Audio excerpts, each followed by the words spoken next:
Na may mga anak, mga kapatid, ito po ay para sa ating lahat, mga kapatid ko. Una raw, ang mga magulang ang siyang karapat-dapat na magtuturo, mga kapatid, or to train para sumunod ang mga bata sa ating mga kapatid. Unang example ang mga parents, mga kapatid. Ang mga magulang, gusto natin ang mga bata ay magkaroon ng isang maayos at maginhawang buhay hanggang sila lumalaki. First and foremost, mga kapatid, ang mga magulang ang siyang unang magturo sa kanila ng tamang mensahe, mga kapatid. Amen?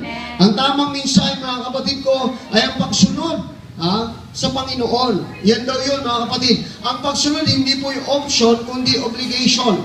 Obligasyon po, mga kapatid, na turuan natin silang sumunod para ang mga bata sa kanilang paglaki ay hindi nila makakalimutan anuman ang ating itinuturo. Ang sabi nga po ng Kawikaan, Proverbs chapter 22 and verse 6, turuan mo ang mga bata upang sa kanilang paglaki ay huwag nilang makalimutan ang anumang itinuturo mo. Kaya pagka itinuro natin ang tamang mensahe, mga kapatid, sa kanila, hindi nila makakalimutan ito hanggang sa kanilang paglaki. Pero pagka naituro natin, mga kapatid, hindi mabuti, hindi rin nila ito makakalimutan. Kaya nga, napakahalaga po ng gampanin ng mga magulang upang, sabi nga, ang pangako, ano man daw ang ating gagawin? Giginhawa raw tayo. Napakaganda po ng pangako ng Panginoon. Kapag ka raw tayo sumusunod sa ating Panginoon, ikaw ay giginhawa at lalawig ay yung buhay dito sa lupa. Hallelujah. Sabi ng ating bayani, ang kabataan ang siyang pag-asa ng bayan. Pero papaano maging pag-asa ang mga kabataan kung ito ay wala na, kung ito, mga kapatid ko, ay sabog na, kung ito, mga kapatid, sira na ang buhay. Kaya nga, mga kapatid, nasa mga magulang ang pagtuturo, mga kapatid. So we should teach what is right in the sight of God. Yan yung importante, mga kapatid. So turuan daw natin ang tamang mensahe. Ano ba ang mensahe, mga kapatid? Hallelujah, ang mga salita ng Panginoon. Maliit pa lang, kaya sabi ko nga, mga kapatid, doon sa mga magulang ng aking apo, sabi ko, yung anak ninyo, 1 year pa lang, pahawakin ko na ng Bible. Yung aking apo, mga kapatid. Although nagiging babae yun at mukhang lalaki, hallelujah, dahil sabi ko nga, sana maging lalaki para susunod sa akin, nagiging babae. Pero sabi ko, 1 year pa lang, mag-memory verse na yun. Hallelujah. Titrain ko na yun, mga kapatid ko. Hallelujah, sa mga salita ng Panginoon. Ano pa lang siya ngayon, mag-performance pa lang. Hallelujah. Pero marunong na magsalita. Marunong na, mga kapatid ko, magreklamo. Reklamador na. Pag nagugutom, nagreklamo na. Kaya tinuturuan ko, mga kapatid ko, ng tamang minsan. Kaya sabi ko, 1 year pa lang. Hallelujah. Hindi niyo na ako mapigil na ipapahayag ko sa kanya ang salita ng Panginoon. Kasi napaka-importante ngayon, mga kapatid. Mapapansin po natin ngayon, napakaraming mga bata sa paligid. Na katulad nga nung kahapon, napanood ko, mga kapatid, kaawa-awang bata, di ba? Pinasakan ng kasipayan, mga kapatid, bilagyan ng tape, patay. Kawawa, mga kapatid. Bakit? Kasi may mga magulang talaga na hindi nagpapahalaga, mga kapatid ko, sa mga bata. Ang mga bata, walang kasalanan yan eh. Lumabas sa mundo, walang muwang. Inanak sila sa mundo ito, walang muwang kung anong madatnan nila. Kaya nga, mayroong gagabay sa kanila, mayroong magtuturo sa kanila, may magtitrain sa kanila. So, siyempre, mga kapatid, ang mga magulang. Everybody say amen? Kaya pagka itinuro natin yung tamang mensahe, ang mga salita ng Panginoon, naniniwala ko, hallelujah, lalaki sila na mayroong takot sa Panginoon. Kaya nga, para kay Althea, sa kanyang 7 kaarawan ngayon, alam ko, mga kapatid, ang batang ito ay lalaki, hallelujah, na mayroong takot sa Panginoon. Dahil ang mga magulang, mayroon din takot sa Panginoon. Yun po kasi, mga kapatid, ang kahalagahan. Kaya nga, para sa mga bata na narito, sabi nga, sundin ninyo ang inyong mga magulang sapagkat ito ay tama. So, ang mga magulang din, turuan natin ang mga bata upang sa kanilang paglaki ay hindi na nila makalimutan ang anumang itinuturo natin. Hallelujah. Kaya nga, mga kapatid, napakahalaga dito na hindi pwedeng ipagwalang bahala na basta na lang, mga kapatid, basta paglaki ng mga anak ko, bahala na sila sa buhay nila. Hindi po. Tuturuan mo sila hanggang sa matuto sila, magmamature sila. Kaya yun po ang tungkulin po natin bilang mga magulang. Amen po ba, mga magulang? Amen. Palakpakan natin ang ating Panginoon. Ha? Ang ituturo natin, pawang tama lamang, hindi po pawang o mga mali, mga kapatid. Hallelujah. So, pangatlo, tuturo natin sila. We should teach them what is rewarding. Tuturuan natin sila, mga kapatid, kung ano yung nararapat. Paggalang. Hallelujah. Paggalang, mga kapatid. Paggalang sa mga magulang. Paggalang, mga kapatid, sa nakakatanda. Yan daw yung first commandments, mga kapatid. You have to honor thy father and mother. May promise po ito.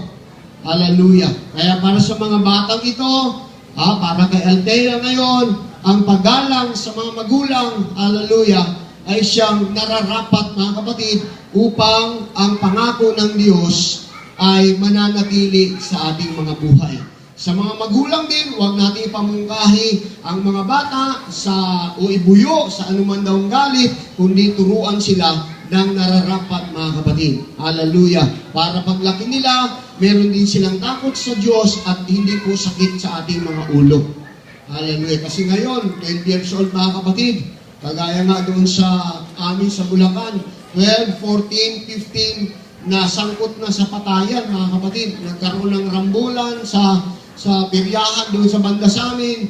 Yung 14 years old, may hawak na sumpak, binaril niya, mga kapatid ko, yung bystander lang, hindi naman talaga kalaban, kundi basta na lang namaril, patay, mga kapatid. Ganun. Bakit? Asa ng mga magulang, dahil wala, mga kapatid kong nagtuturo sa kanila para itama. So, una rin sa lahat, ang mga magulang, para makapagtama, tayo rin ay mamumuhay sa tama. Mamumuhay din tayo ayon sa kalooban ng Panginoon, habang ang mga anak po natin maliliit, bata rin. Hallelujah. Hindi ka pwede magturo, gawin mo ito anak, pero ikaw hindi mo ginagawa. Kailangan gawin mo rin. First and foremost, mga kapatid, sabi nga, the fear of the Lord is the beginning of wisdom and understanding. Kaya ngayon, mga kapatid, para kay Aldrin, para mga kapatid ko kay Cathy, hallelujah, alam kong lalaki si Althea, na mayroong takot sa ating mahal na Panginoon. Yun po yung mahalagang mensahe sa umagang ito, mga kapatid, sa ating lahat na nandito. Una sa lahat, mga kapatid ko, dalhin natin sila. Hallelujah. Dalhin natin sila, mga kapatid, sa pagtuturo, sa pagsamba, sa paglilingkod sa Panginoon. Dahil ito yun ang nararapat ngayon, mga kapatid ko, na ang mga kabataan ngayon, ang mga young people ngayon, ay magkaroon talaga ng takot sa Diyos.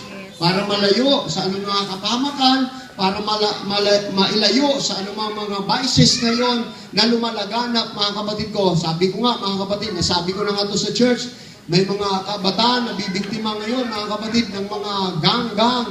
Hallelujah, mga gang war, mga war trick, mga kapatid, ng mga kabataan. And up to the point, mga kapatid, may mga kabataan na kawawa, na nadamay, hallelujah, napapainom ng mga gamot na hindi nararapat. Kaya kawawa, mga kapatid, ng mga bata. Kaya tayo, bilang mga magulang, sa umagang ito, nariyan tayo para turuan sila. Tayo muna talagang unang matuto. Pag sinabi natin, anak, sumamba ka, first and foremost, ang magulang ay dapat talagang sasambahin sa Panginoon. Amen? At sa umagang ito, mga kapatid, hallelujah, aking tatawagin ngayon, mga kapatid ko, ang magulang, ang lolo at lola, para kay Althea, mga kapatid, sa harapan, at ating idalangin sa Panginoon, mga kapatid ko. Pwede ba natin, halika, Althea, tayo, mga magulang, ang lolo at lola, hallelujah. Si Brother Tony, wala man yung kanyang papa ngayon, nasa ibang bansa, mga kapatid. Tayo po ngayon ay mananalangin sa Panginoon, ating idalangin ngayon at maging wishes natin, mga kapatid, para kay Althea, para sa akin na sa pastor, lalaki siya na mayroong takot sa ating mahal na Panginoon. At isang kalusugan para sa kanya, dumarating man ang mga karamdaman, alam ko, yung karamdaman kaya niya, mga kapatid. Yun po yung wish ko ngayon, at alam ko sa inyong lahat din, ay mag-wish po tayo para sa ikakabuti ni Althea Rivera ngayon, mga kapatid, sa umagang ito. Narito rin ang magulang, si Cathy, at para kay Aldrin, mga kapatid, wala man siya ngayon dito. Narito ang lolo at ang lola, mga kapatid. Tumayo po tayong lahat. Mahabaging Diyos, maraming salamat sa umagang ito. Dahil ipinahiram mo, Panginoon, si Althea, kay Brother Aldrin, kay Sister Cathy, Panginoon, para alagaan siya, para turuan siya, para ma-please ka, Panginoon, sa batang ito, O God. Kaya, Ama, Diyos na makapangyarihan sa lahat, maraming salamat dahil ibinigay mo si Althea, Panginoon, sa kanila, Ama, para, Lord, maging isang huwaran, Panginoon. Isang bata na may takot sa iyo, Amang Banal. Isang bata, hallelujah, na hubog, alinsunod sa iyong plano, Amang Banal. Kaya, Diyos na makapangyarihan sa lahat, aking idinadalangin sa iyo, Panginoon. Una sa lahat, si Brother Aldrin, Panginoon, wala man siya ngayon dito, dalangin ko po ang iyong mapagpalang kamay para sa kanya. Huwag mo siyang pababayaan sa kanyang trabaho. Ilayo mo siya, Panginoon, sa anumang mga kapahamakan. Ilayo mo siya, Panginoon, O Diyos, hallelujah, sa mga disgrasya, sa mga taong hindi karapat-dapat, Panginoon, God, para sa kanya. Dalangin ko, Ama, in the name of Jesus, hallelujah. Para din po kay Cathy, Panginoon, dalangin ko, Ama, alam ko, marami rin po siya, Panginoon, kinakaharap na mga kapagsubukan sa buhay. Subalit naniniwala kami, Panginoon, Lord, hallelujah, all things are possible, O God. Kaya, Panginoon, salamat po, Ama, pagpalain mo po si Cathy, Panginoon, upang maalagaan niya ang kanyang anak ng malusog, may takot sa iyo, Panginoon. Dalangin ko rin, Panginoon, si Brother Tony, Panginoon, bilang lolo, Panginoon, dalangin ko, Ama, hallelujah, pagpalain mo rin, Sister Carol, Panginoon, O Diyos, na naging kaagapay, naging katuwang, Panginoon, sa pag-aalaga, Panginoon, kay Althea, Amang Banal. Dalangin ko po, Diyos, sa iyong harapan, kumilos ka sa kanilang mga buhay, patuloy ang pagpapala mo sa kanila, huwag mo silang pababayaan, Panginoon, O God. Maraming salamat, dakilang Panginoon. At sa umagang ito, Ama, aking idinadalangin sa iyo, Panginoon, Lord, hallelujah, si Althea Charel, Panginoon, O God, Rivera, O Diyos, sa iyong matamis at dakilang pangalan, Panginoon, Lord, palakasin mo siya, Panginoon, anuman ang kahilingan, Lord, ng mga magulang, ang mga lola't lolat, ang mga kaibigan, kamag-anakan, Panginoon, para sa kanya, Lord, hallelujah, grant mo ito, Panginoon, sa umagang ito. Kaya, Ama, hallelujah, sa umagang ito, akin po siyang inilalapit sa iyo, Panginoon. Salamat po, Amang Banal, salamat sa batang ito, Panginoon, O God, na siyang naging kaaliwan sa mga magulang na ito, Panginoon. Maraming salamat at dumating siya, Panginoon, sa buhay, Panginoon, ng mga tan. Kaya, Panginoon, maraming salamat, O Diyos, hallelujah, at maging sa pamilya ng mga Rivera, Panginoon. Lord, purihin ka sa umagang ito. Itinataas namin ngayon, Panginoon, in the mighty name of Jesus Christ, hallelujah. In Jesus' name we pray. Amen, amen. Palakpakan natin ang Panginoon, mga kapatid. Hallelujah, hallelujah, hallelujah. Mari ba tayong umawit ng isang awit para sa kanya, mga kapatid ko, a birthday song? Hallelujah. Sabay-sabay po tayong umawit. Happy birthday to you. Come on. Hallelujah. Happy birthday. Okay, mga bata. Happy birthday. Happy birthday. Happy birthday. Minsan pa. Happy birthday. Happy birthday to you. Happy birthday to you. Happy birthday. Happy birthday. Happy birthday to you. Palakpakan natin si Althea. Hallelujah. Sino yung babati? Pwede lumapit, mga kapatid? Praise God. Okay. Tayo po muna, dadako mga kapatid sa ating pananghalian, no? Kasi alam ko na ang lahat ay gutom na, lalo na yung mga bata, praise God. So, atin na pong ihanda ang ating mga kabataan para sa ating pagkakainan, atin po silang i-guide, no? Pero bago ang lahat, tayo po muna mga kapatid ay manalangin. Atin pong ipanalangin ang ating pagkain na pagsasalo-saluhan. Praise God. Hallelujah. Upo po muna tayo, mga kapatid. Yung mga bata, umupo na po. Umupo po muna. At saka,